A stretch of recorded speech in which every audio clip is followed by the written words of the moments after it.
আসসালামু আলাইকুম আসসালামু ওয়া আলাইকুম রাহমাতুল্লাহি ওয়া রাহমাতুল্লাহ। বারাকাতুহু। ওয়ালাইকুম আসসালাম ওয়া রাহমাতুল্লাহ। ভাই আপনি ভাইজান ভালো আছেন? প্রশিক্ষণের বিষয়ে মেসেজ করেছিলেন, কিন্তু ভাই আমরা তো বেদাতি ভর্তি নেই না ভাই। মানে আমরা আমাদের প্রতিষ্ঠানে যারা বেদাতপন্থী বা মিলাদ কিয়াম করে মিলাদপন্থী তাদেরকে আমরা ভর্তি নেই না। বুঝলাম না, আমি তো এখানে বেদাত নিয়ে কোনো কথা বলিনি। আমি তো আপনাকে সুন্দর ভাষায় কথা বলতেছি। না বলেছেন, এখানে তো ভর্তির বেদাত বিষয়ে তো জানতে চেয়েছেন না। আমাদের রুলসের মধ্যে এটা একটা আর কি, যে আমরা বেদাতপন্থী কাউকে ভর্তি নেই না। যারা মিলাদ আমি তো কিয়াম এখানে করে ভর্তি হওয়ার কথা। মানে আরে ভাই, আমি তো এখানে ভর্তি হওয়ার কথা বলতেছেন। আমি আপনি তো জিজ্ঞেস মেসেজ করছি যে দিয়েছেন ভাই যে আপনি ভর্তি হতে চান।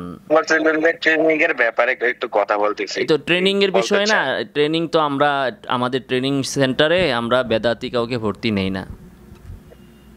আমি তো ভর্তি হতে আসি না। আমি তাহলে কি ট্রেনিং এর জিজ্ঞেস বিষয়ে তাহলে করতেছি কি যে কথা বলবেন? ট্রেনিং এর বিষয়ে আর কি কথা? মানে কোনো ওখানে কথাও আমরা বলবো না মানে ট্রেনিং এর এখানে বিষয়ে। আগে সর্বপ্রথম এলেম অর্জন করার জন্য সর্বপ্রথম শর্ত হচ্ছে বেদাত ছাড়তে হবে। ট্রেনিং এর বিষয়েও বেদাতদের সাথে আমাদের কোনো কথা নাই ভাই। আচ্ছা আচ্ছা, ঠিক ঠিক আছে। আছে, তাহলে রাখি আপনি ভাই। তো বেদাত, রাখি ভাই তাহলে। আপনি তো পুরোটাই বেদাত। আমি পুরাটাই শোনেন ভাই, বেদাত। আমি কিন্তু শুরু হয়ে গেছে। জি।